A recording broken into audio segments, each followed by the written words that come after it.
to get started live on the radio. Let's get it cracking, y'all. Grand Rising. Hope y'all having a great day. Wellness Wednesday. Another one. We're on the People's Healing Hour on WAC 90.3 FM radio, the voice of Harlem. Let's go.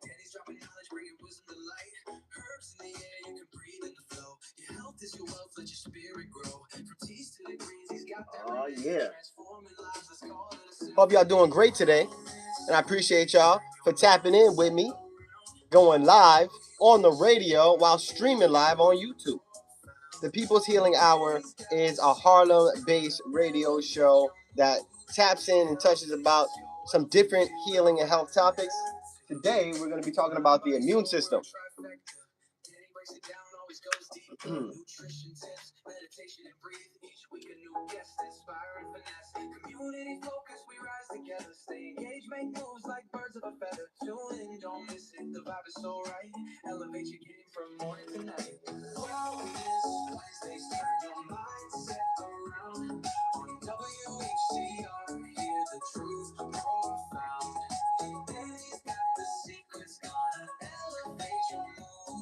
All right. Yes. Real talk, real vibes, you'll be here for a while. Sipping on that herbal tea, feeling alive in the zone with Danny, where the good times thrive. Rise and shine, let's break down the walls. Knowledge is power, let's answer the calls. From fitness to wellness, we're keeping it tight. There we go. Back, bringing wisdom to life. Join the movement, let your heart resonate. This is the hour, don't hesitate. Living life a goal. Yes. Tune into the vibes that'll take you to new heights.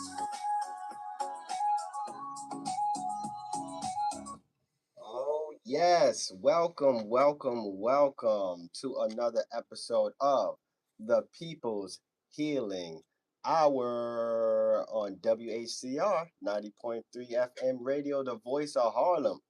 I am your host, known in the streets and in the clinics as the People's Herbalist, and I am so appreciative of waking up again today and being able to tap in with the people on the People's Healing Hour.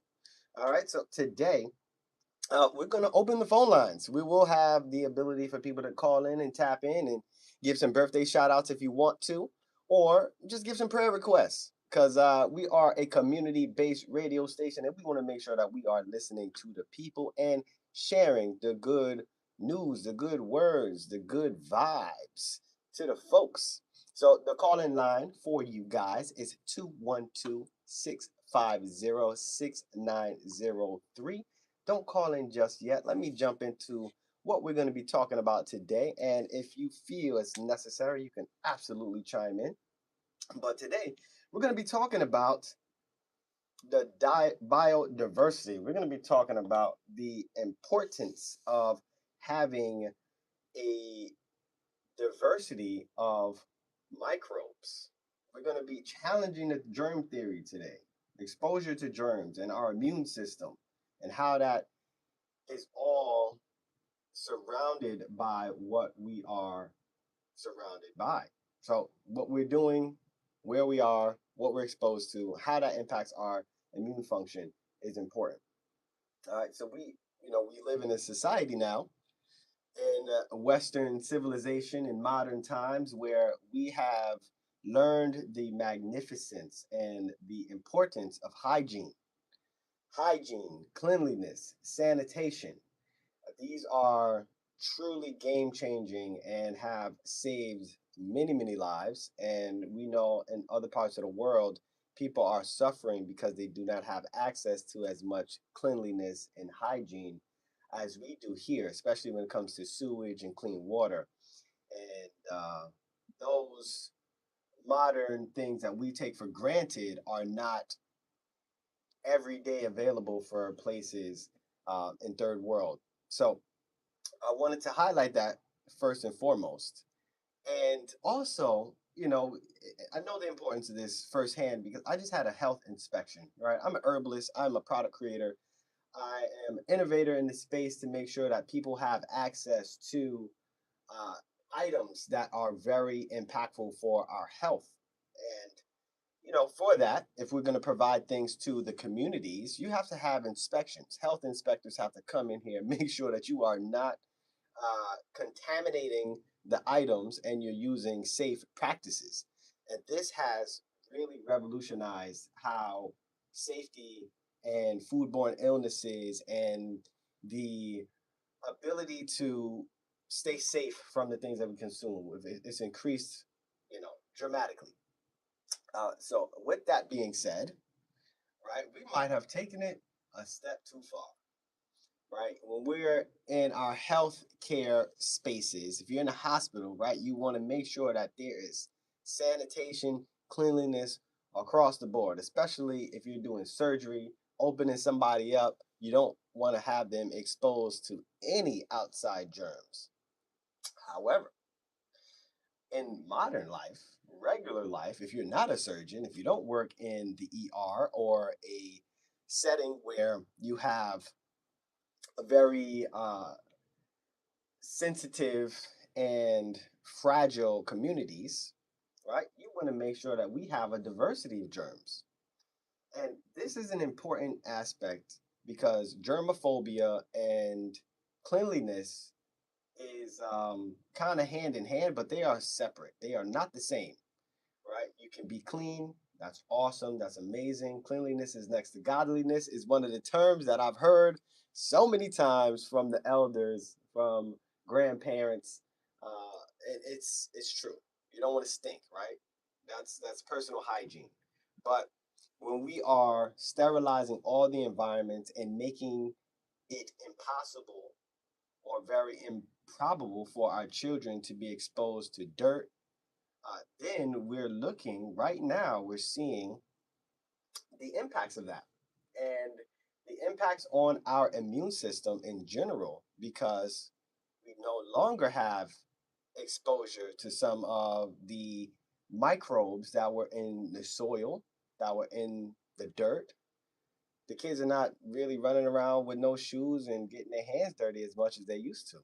Parents hate dirty feet. We don't want to have our kids to be dirty, and we think that that is a really, really bad thing. But there is some really interesting research showing that exposure to soil, to dirt, and to a diverse amount of bacteria that is found in nature is actually beneficial to our immune function. And let's jump into that. Like, how is that so? Why can that be? How can that be? And I want you to think about it like this, right? We have our bodies.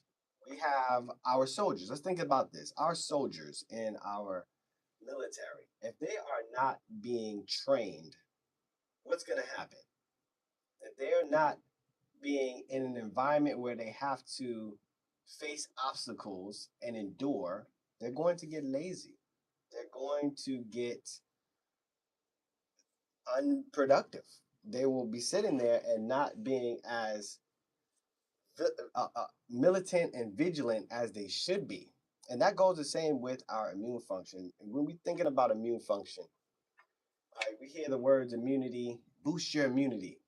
As an herbalist in this wellness realm, we hear these terms used a lot. I think it's used overly. Boost your immunity. I've spoken to immunologists and they get ticked off when they hear this because boosting immunity can be very detrimental. It's not about making things stronger or more aggressive. It's about finding balance and finding harmony and more efficiency. And when we have our immune function, our immune system. So let's talk about these things real quick. Immune system. There is a lot of parts that go into this. Your nose and your mouth are the first parts of your immune system. You breathe things in, you eat things, and that's how microbes get into your body for the most part. All right, so those are the first line of defense. Then you have the saliva, you have the mucosal membranes But we have what everybody knows as these immune cells. But outside of the immune cells, there are immunoglobulins, there are complement proteins. Now, these are really interesting. But if you want to look into complement proteins, I think they might be the unsung hero of our immune function. It's trillions and trillions of these proteins that don't have cells or nucleus to behave intelligently, but they are working intelligently on behalf of our body to build it and to heal it and to keep it protected from outside threats. So we got those complement proteins, we got the immune cells, but we have millions and billions of bacteria. That means there are other friendly microbes that live inside of us. In fact, there are more microbes ounce or cell for cell than there are our body cells. So think about that. It's a tough pill to swallow, but there are so many different microbes inside of our bodies. We have to be more aware of this and not just want to kill everything. You know, the antimicrobials, antibiotics, anti this, anti this. There's killing and killing and war. It's an ideology that is not in best alignment with health. So, looking at our body as if we're warring against outside microbes is counterintuitive. And this has been demonstrated by a research expedition in Finland. I thought this was extremely important to talk about, and I find it very intriguing how they didn't debate the theory of germ theory versus terrain theory. They decided to test it. So Finland, they didn't theorize, they redesigned the environment and measured the biology. What they did was they took the modern playgrounds. So they're designed for safety, right? Most of our playgrounds, you go outside right now, you go to a park, you see these rubber, soft landing spaces. But Finland decided to remove those, and understanding that the immune system doesn't develop in isolation, they wanted to create different exposures for the children at their schools and the playgrounds. So they removed the gravel and the asphalt and the synthetic rubber and other materials, and then they replaced them with forest soil, moss, grass, garden beds. They replaced the rubber with forest. So they basically made it a dirt playground again and allowed the kids to have these exposures to the environment, to the natural environment. And what they saw, not in years, but within weeks, there were measurable biological changes. In less than a month, they monitored the children that were there and saw the microbiomes began to shift. It was shifting towards more resiliency. And the researchers observed the increases in beneficial bacteria on the skin and in the gut. But more importantly, they saw changes in immune system signaling. Their immune system didn't just react, it recalibrated.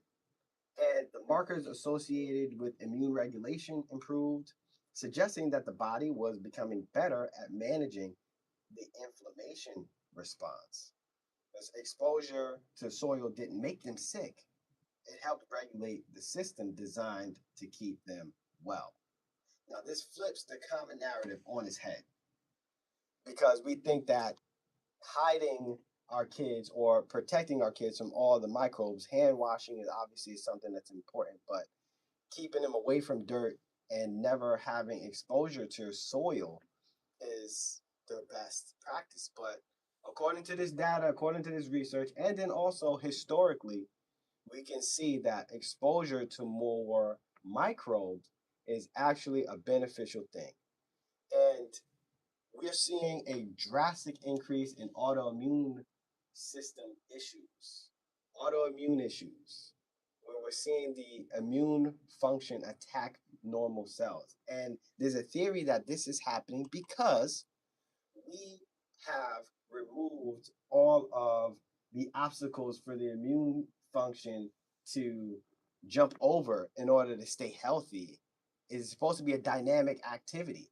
There's supposed to be growth and change and battles and recoveries and learning. These things are supposed to happen consistently for our immune function to be what it is.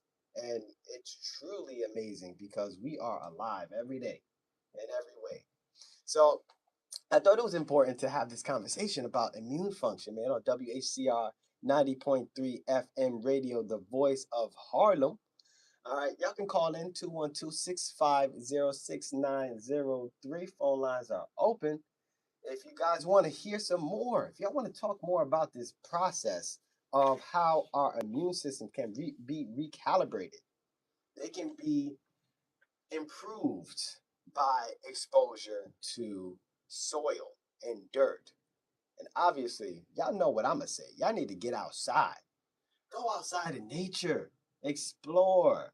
Don't be afraid. There's a lot of reasons to be afraid now because they're doing the tick are going to kill you session right now. It's a lot of media, social media, and mainstream media, it seems, are all in alignment with the reality that there is going to be a very, very strong tick season this year. So these ticks are out and they are attaching and they are at a number unlike we've seen in recent years, maybe in our history.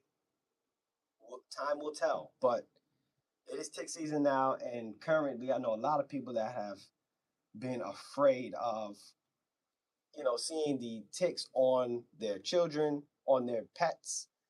It's happening.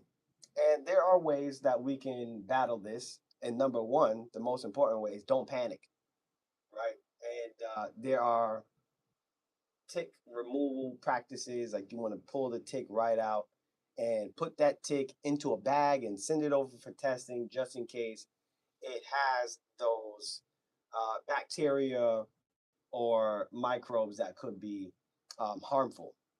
So there's some good conversation to have around this, and there's a healthy amount of concern that needs to be there, but the fear factor is at a whole new level. We have to make sure that we cut that at the knees. Fear is a pathogen. Fear will make you sick. It will make you anxious. It will make you have heart palpitations. It will make you see things that are not really there and create scenarios in your mind that may not exist. And there's a big difference between precaution and preparedness and panic. So don't panic. All right.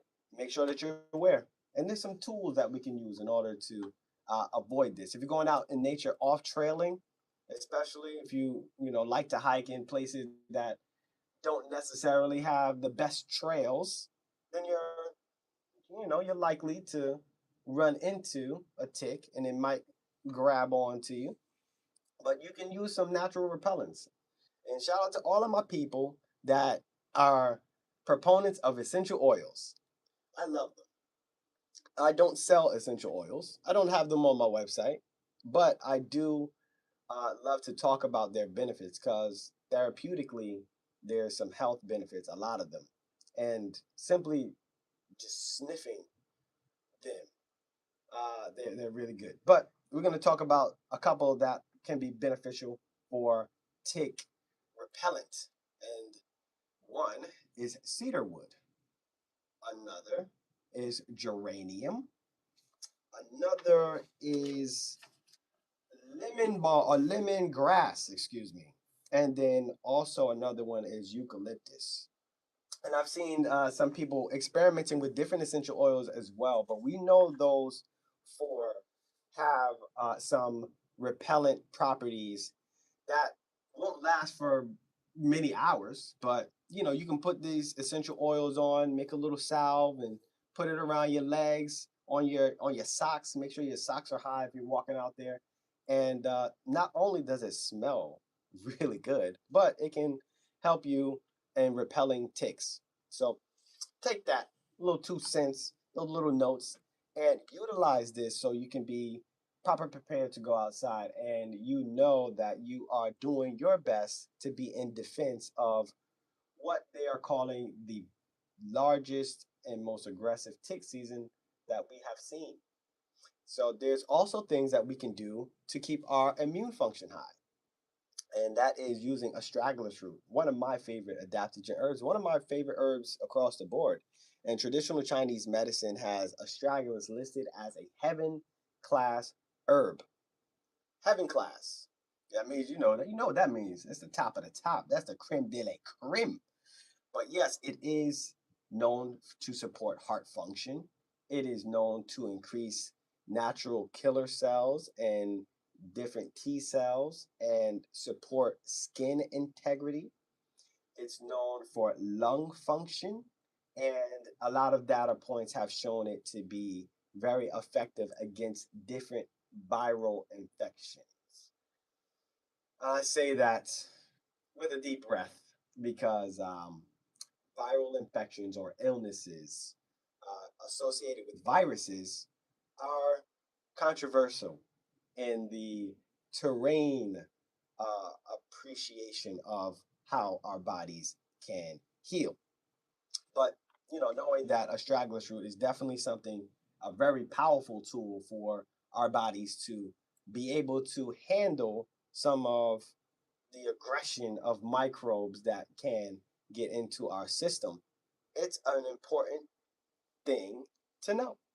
So, yeah, man, we are here on WHCR 90.3 FM radio, the voice of Harlem.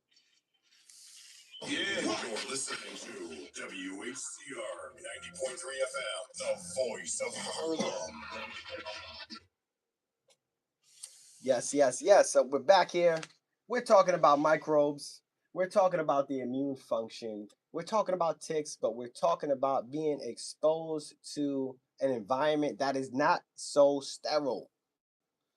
Sterilizing all of our environments has, according to some, created the stepping stone for autoimmune conditions, saying that the fact that we have removed all of the microbial exposure in our environments has led our immune system to say, hey, guys, we got to do something. We can't just sit here and be lazy.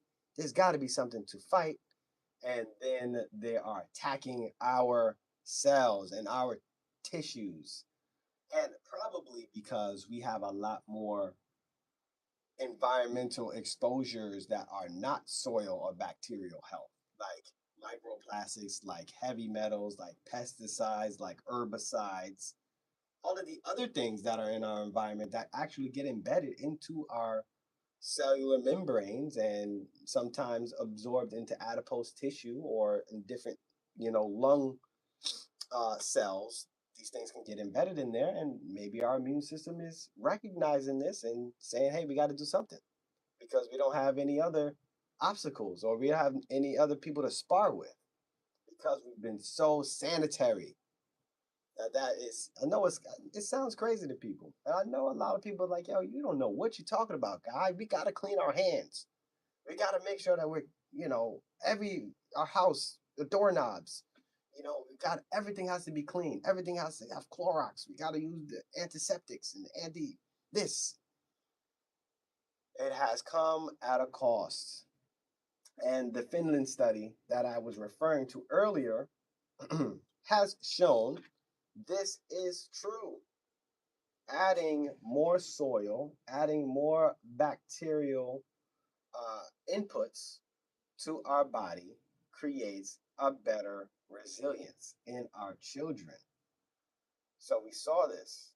This wasn't about just having a safe playground, it was about having a playground that incorporated nature and how nature, all the exposures in nature, can be really important. And I don't know if anyone has ever seen a movie called Osmosis Jones. I gotta tell y'all, this is a classic, and it did not get the love and the box office numbers that it should have gotten. I believe it was beyond its time. It came out many years ago with a star-studded cast. Now, when I tell you the people that was in this movie, you're gonna be like, no way. I never heard of this movie. But Chris Rock was in it. Lawrence Fishburne was in it. Like they had um Bill Murray was in it. Like this was a really, really star-studded cast, and it was an animation film about a lone white blood cell played by Chris Rock. Osmosis Jones was his name, and he was in a investigation to save Bill Murray in his body. Right? It showed the conversations and interactions of our immune function and our inner biology. And it was, to me, very elucidating on how communication happens inside of our body, how there is an entire universe and civilization of microbes that are inside of our body that are turning on levers and shutting down switches and generating sneezes and turning on the valves for diarrhea. Like these these cells are inside of our bodies interacting with each other in order to keep the society of you alive and functioning properly.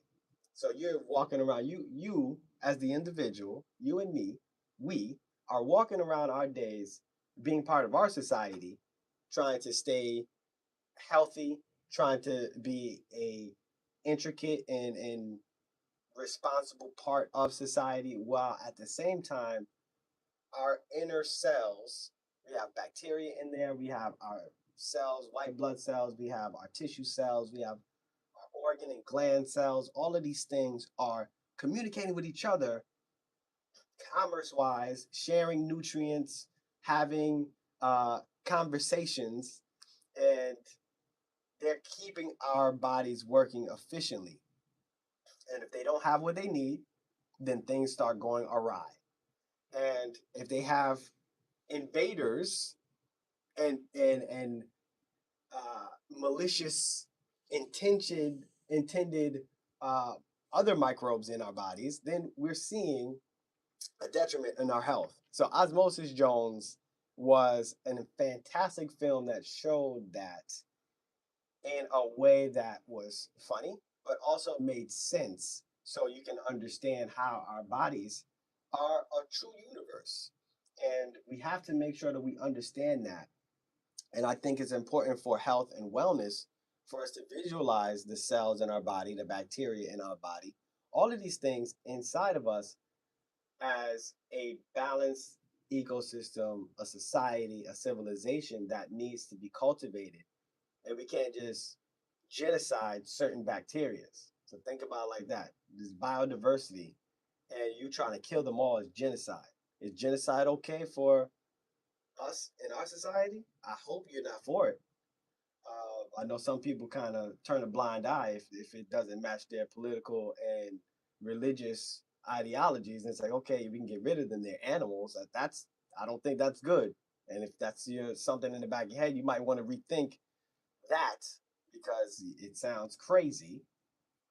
But the same applies. You know, there's some bacterial overgrowth that we don't want, but eliminating everything, that's not the way. And that does not support a healthy environment. So there's one thing that I found very interesting that I wanted to talk about, and this is a little high level, and I've heard this from different physicians that explore quantum health and quantum biology and how our cells and bacteria are actually communicating. It's something called quorum sensing. So quorum sensing. This is bacteria. They release these chemical signals to talk to each other. And once enough signals build up, the whole group changes behavior together. So they're having these conversations, for lack of a better word, because it's not like words that we're saying to each other, like you're hearing me on the radio. they might be hearing something on their microbial radio waves that to them is a very understandable language. And they don't just exist in a vacuum, they're communicating with each other and they're working together. And is this consciousness? This is always a question in the back of my head. Are these bacteria conscious? Are they actually self aware? Are they behaving in a way to support their group economics, if you will, their life economics? Are they just doing things because that is in their nature? Or is there any thought behind it? It's a very interesting concept to think about how microbes can possibly be consciously living, just on a very, very small scale in relation to us as the big people in the world, if you will. So, man, I wanted to share some research that was explored as well for cleanliness and our immune function.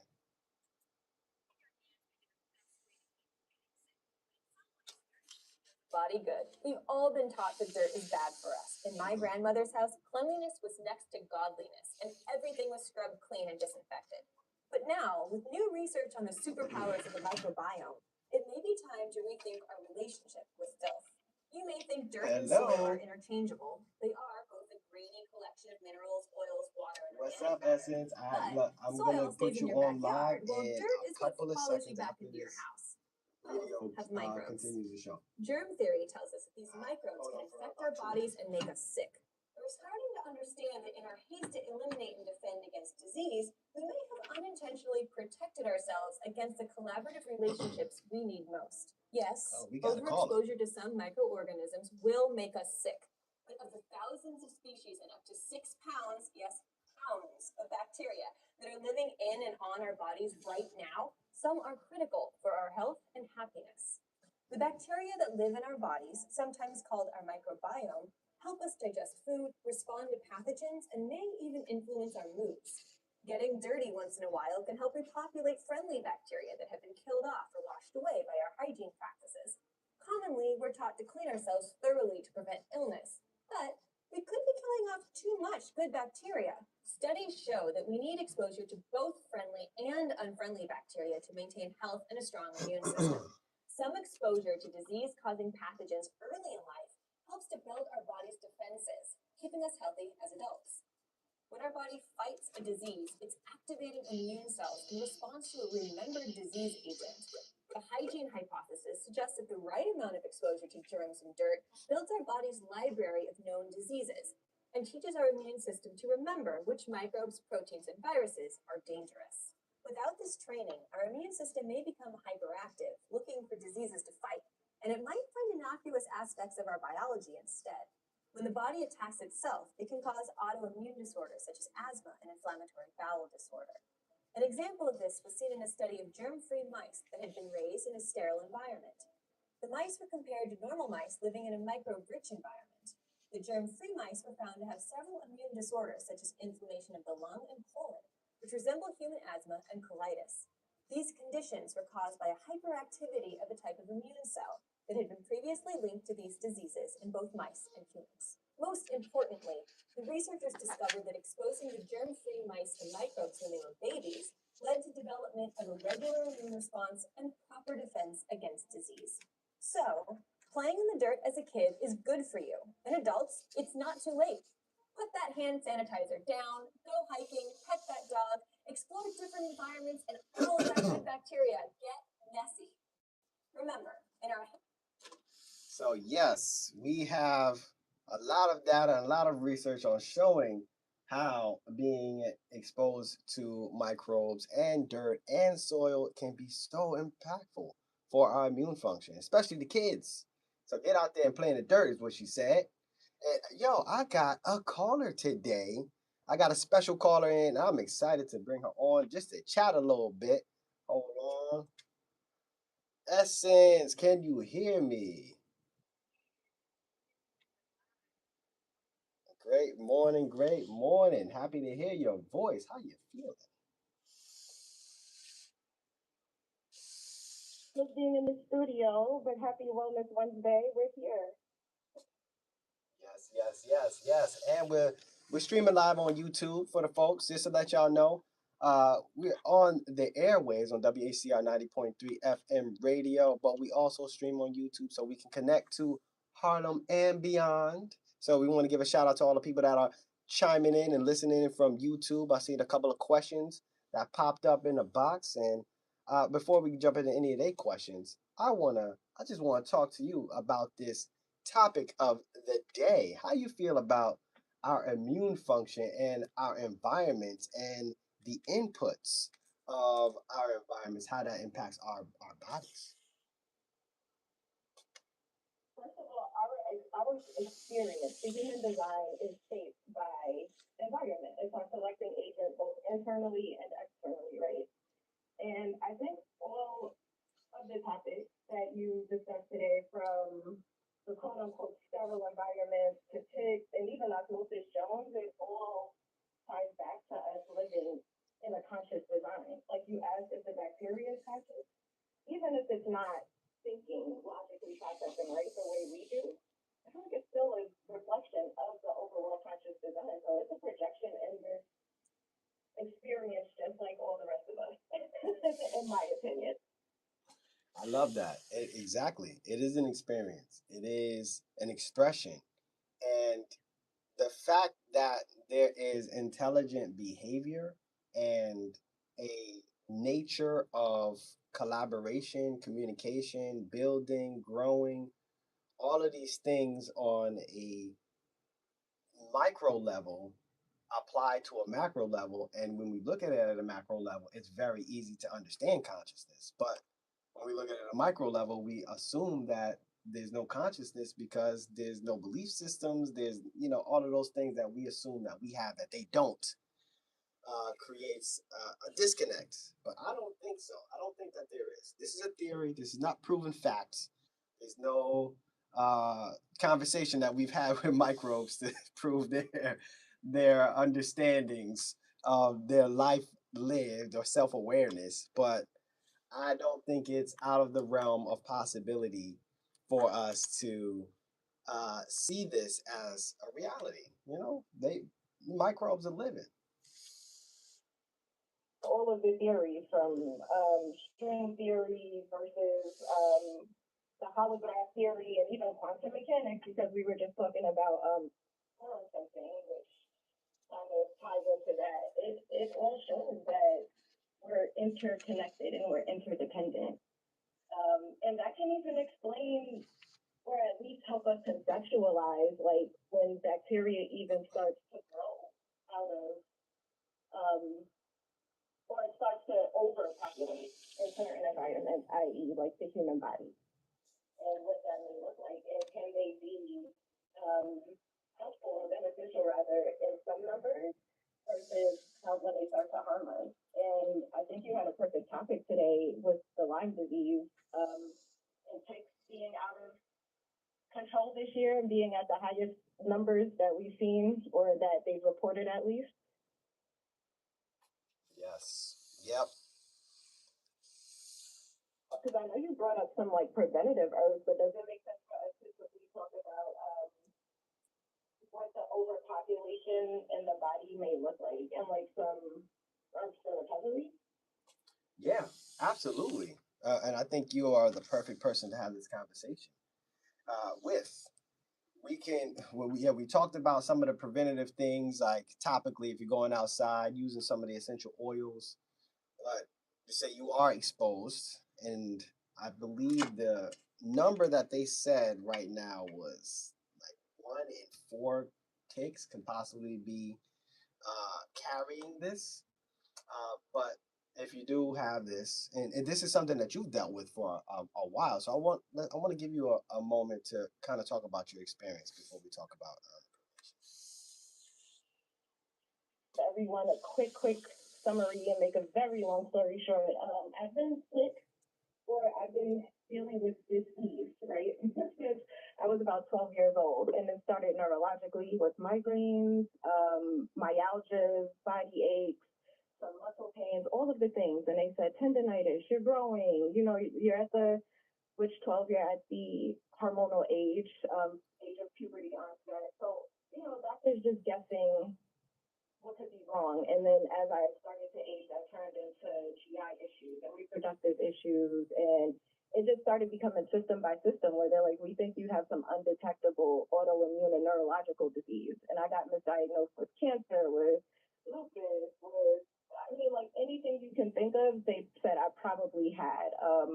Sorgen's disease, because it even impacts your skin and it makes it seem like your skin is sloughing off if it gets too intense. So just Lyme is the big, they call it the great mimicker because it mimics so many other diseases. And people who typically have tick-borne diseases, not just Lyme, they show with a multitude of symptoms head to toe. And it's so unique because each of us has our own unique biochemical reaction, which is our bodies. So how these bacteria and these pathogens interact with our system and how that looks and how it manifests, which is the symptoms, greatly depends on our chemical makeup and our genetic makeup as well. So yeah, it hit me very hard. I couldn't think straight. I didn't know to spell my name. I didn't know my birthday or age. There was a point where I couldn't walk, and I still have some residual symptoms, but I've come leaps and bounds thanks to herbal intervention and connecting back to nature. Yes, thank you. Thank you for sharing that. It's important for people to know some of the risk and the dangers and the potentials if we have this and it's not being seen or handled, especially in the very, very beginning, to make sure that we're having things to prevent the long-term effects, unfortunately, that you've endured, experienced, and have recovery protocols for. So let's talk about some of these recovery protocols, some of these herbs and these natural interventions outside of the medicine, because they do have medicines for this. But on the People's Healing Hour, we're going to talk about some of these herbs, some of the natural ways. Yeah, yeah. Let's talk about the natural stuff. So, and yeah, in your experience, because there's research. I haven't had the symptomology of Lyme to know how things are going to affect. I can read the research articles. I can see what's worked for others in the past, but you, as your experience, let's talk about some of the herbs that you have used. So just putting it out there, right? We always want to know what we're dealing with before we start to fight it. Now, of course, we can take herbs to bring our bodies back into balance so that our symptoms can be manageable, but we always want to get to the root issue. Now, tick-borne illnesses are not just Lyme disease, right? Lyme is one of the many. You can have Bartonella, Babesia, and Lyme is a form of Borrelia. You can have mycoplasma. You can have tick-borne relapsing fever. Pardon me. You can have there's so many things. Cat scratch disease. It's weird, different bacteria, viruses, and that you get from the pathogens rather. So certain herbs that are compatible with most or all of these pathogens are oat straw because it's one of the only herbs that rebuild the myelin sheath. So when you're neurologically impacted, the myelin sheath it gets eaten away at by the Borrelia, which is the Lyme bacteria. So oat straw helps repair that, and it helps with cognitive functioning as well as neurological functioning. We also have to eradicate the pathogens, Japanese knotweed, cat's claw, Cryptococcus is extremely good, as well as skullcap. And then we have our trusted truths like wormwood, oregano, garlic, black garlic especially, coconut oil and black pepper are really good characters when you're doing this. I don't think I said black walnut, but that's also a staple. So, but what you want to do again is know what you're fighting and then know which herbs correspond to each strain. And remember, each pathogen has multiple different strains of viruses and diseases that they can be carrying. And whatever is transmitted to you and your immune system doesn't overcome is, how your symptoms show up. So Just because you have a certain strain of Bartonella does not mean you're going to have specific symptoms. Just because you have certain strains of Babesia or Lyme or whatever does not mean you'll have the same symptoms as the person hiking with you who also got bit by a tick. You know what I mean? So just this is a very personalized and tailored process, is what I'm trying to explain, and make sure you do your due diligence if you can with research, or have an advocate there for you who can bring this process into like, what am I trying to say? Bring the process into balance for you. But you want this to be a very balanced and streamlined process when you're healing. Era. And remember, when you do start taking herbs, the body is going to react and respond, and you will get herkimer reactions or herpes reactions, which is when your body pretty much feels symptoms at a very heightened state, and you feel the sickest you've ever been, but it's equivalent to the night is always darkest before the dawn, so you have to fight through the worst of it, and then that's how you know at least the pathogens are responding to the herbs, and the medicine is working for you. Mm, yes. And I love the point of emphasis of the biodiversity of the individuals and how we can both be exposed to the same exact pathogens and have totally different reactions. And the reality of having an advocate, somebody that is going to help you understand this process, is really important. And I think this is one of our important missions and purposes, is being a bridge for people, either communicating wise, understanding it, and then also offering them some assistance with this. And through Max Philanthropies, which you have been incredible at helping put together different items and protocols. Wait, what is, hold on, before we jump into that, the website for Max Philanthropies, what's that one? Oh, it's excellent. www.maxphilanthropies.org. Yes, yes, maxphilanthropies.org. And on there, there's some herbal protocols, right?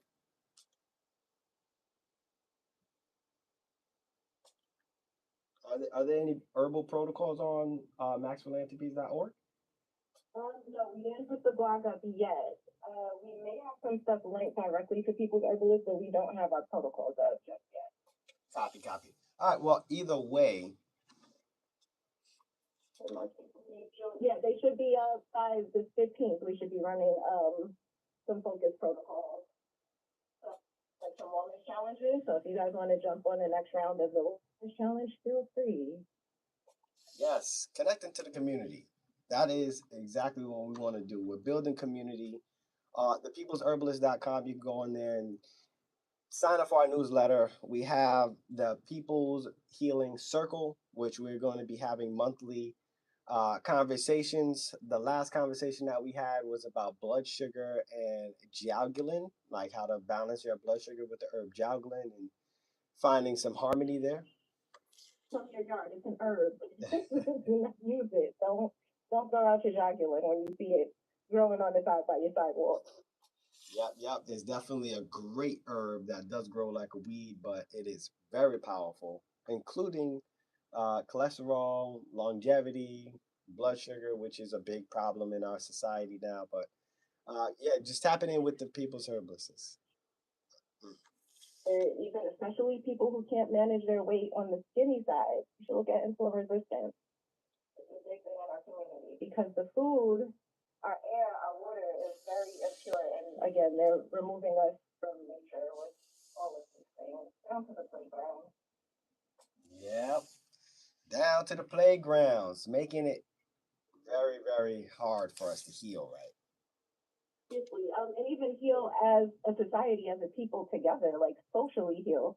Like, just to pivot really quick, like having a health advocate is important, but being an advocate and having that advocacy and outreach in your community is important, because that project in Finland, that started off as a quote unquote experiment, moving from like artificial to nature. But my biggest thing is, why did it surprise researchers?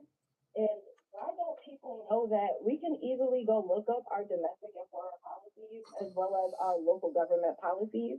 And we can, as a community, where there's two or more, there's power, right? So get together as communities and have these discussions and find out what the problems are, what's important for you guys to fix, what you have the capacity, resources, and support to fix, and what you don't, and go together and advocate to your community leaders from the local to the state to the national levels and get your things fixed. And then the such thing as foreign policy too. So if you see something is not working and your government or whatever your leadership is doesn't have the answers, go to somewhere, a similar community where you see it working, connect with them, borrow their strategies, tailor and adopt it to you, and bring it back to your people and say, hey, can we make this happen?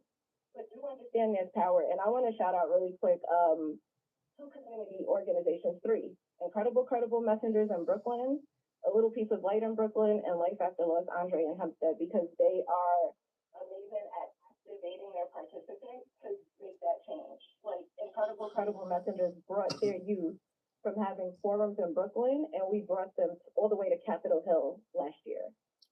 So change, and these were youth all under the age of 22. So there's power in advocacy, and I just really wanted to encourage everyone to get out there and be that change. You can create it.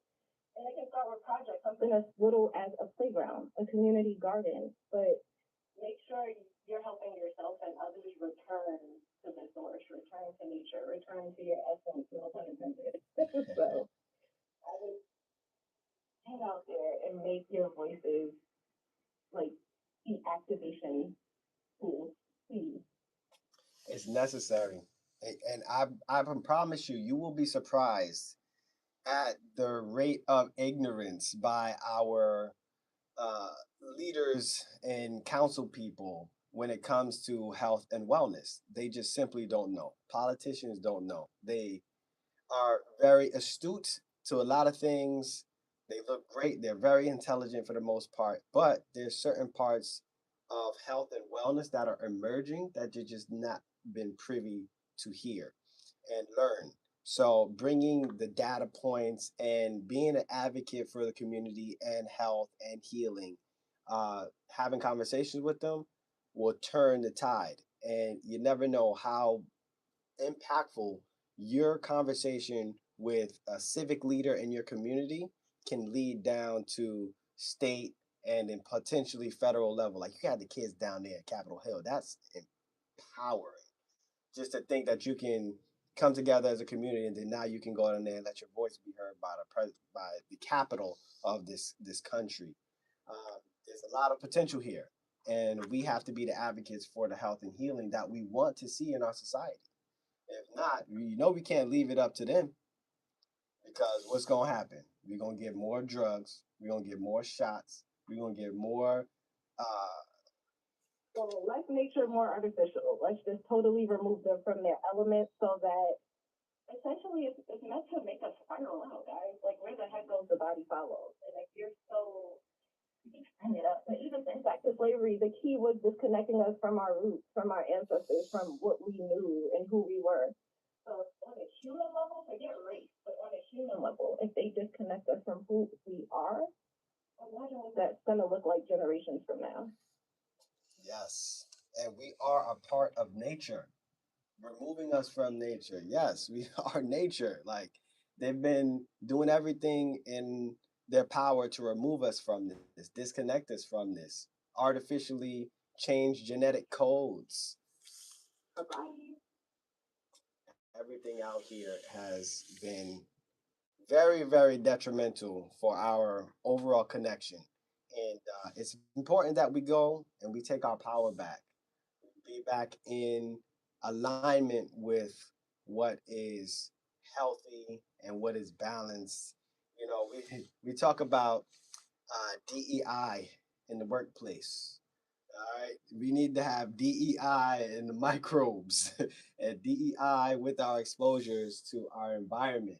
We have to include everything dirt, soil, play in it again. Don't be afraid of it. This spend and study. People are going to DEI, dirt, energy, and innovation. Dirt, energy, and innovation is our DEI. I love it. I love it. I love that. I'm running with that. In fact, I might get a T-shirt made. My last T-shirt we had made was bees, trees, and frequencies. Yeah, that's my favorite joint right there. The bees, trees, and frequencies. But we might get that DEI. Shout out real quick, Max Philanthropies, and Queen Bee Pharmacy's collaboration with the Bee and Botanical. Yes. Really quick, those who are listening, if you have a summer camp, an after school program, or any community center, or even a senior center that's interested in reconnecting to nature, we have a tailored Bee and Botanical Academy where you can dig in the dirt, learn about our pollinators, have tons of activities that we can align to your interests and your needs and what will help you grow. So, again, summer camps, daycares, all of you guys, shout us out, reach out to the People's Herbalist and Max Philanthropies, and we will take care of you.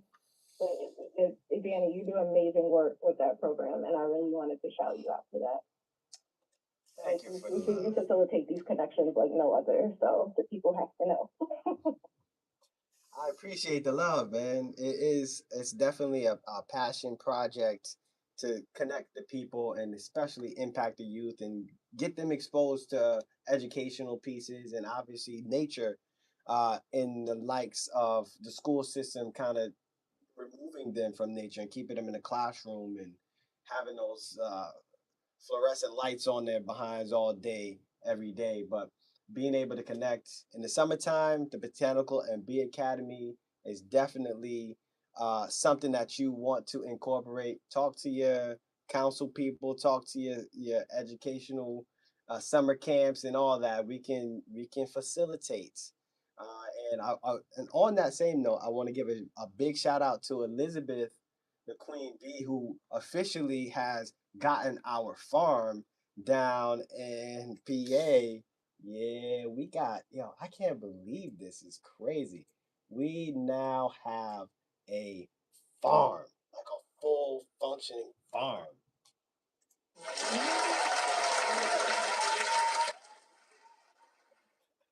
Yeah, man, it's a good thing. We're in a good place, and the farm is about 2 hours away. We're gonna be setting up some trips to get out there so people can get their hands dirty and learn a little bit about growing your food and what it's like to live on a farm.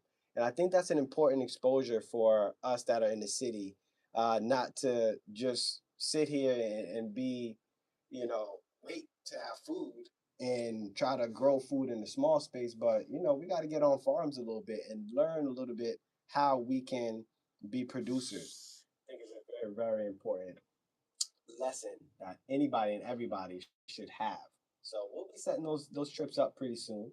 But yeah, you got to connect with us on thepeoplesherbalist.com so you can get involved with the People's Healing Circle so you can stay up to date about the activities, the activations, the community engagement, the events that we put together. It's such a good thing. Such a fun thing to see the new faces and hear new voices and new experts in sound healing and frequency healing.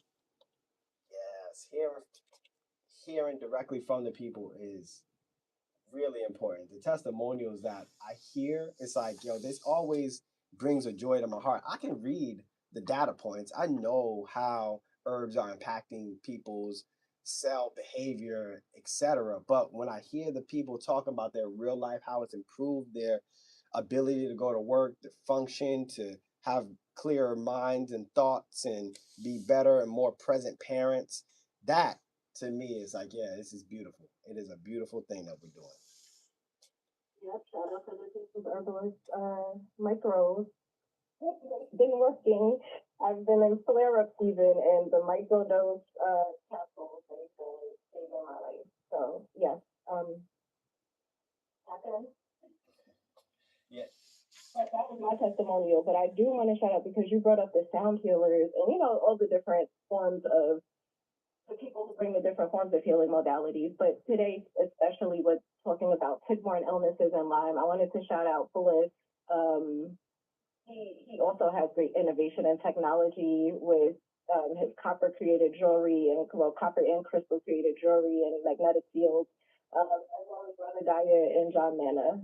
They're a great team, and Brother Bliss has a lot of experience. He had a wild ride with Lion as well. So shout out to you and your healing journey. And we would love to have you guys back soon. Heck yeah. Shout out to the Gardens of Gaia, Brother Bliss, John Manna, and the brother guy himself. I appreciate them for sure. We're definitely going to have them back on the radio show. But man, this hour is going by already and we got to tap out. But Essence, I appreciate you for calling in. I can't wait to see you in person when you come back into the studio.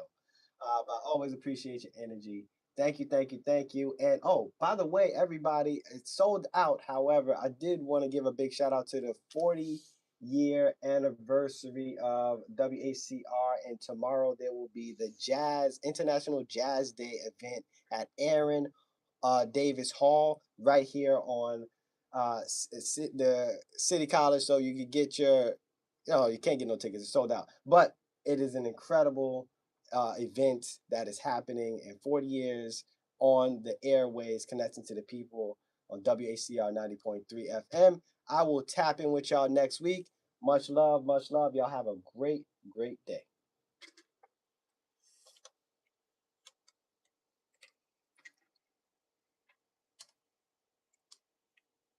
Oh, baby.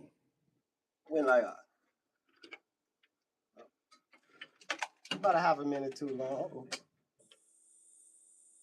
There you go. You good? The voice of Harlem. Right on time. All right, y'all. I appreciate you for tapping in. All right. Much love, much love. Tapping out for the day. I'll holla at y'all next week.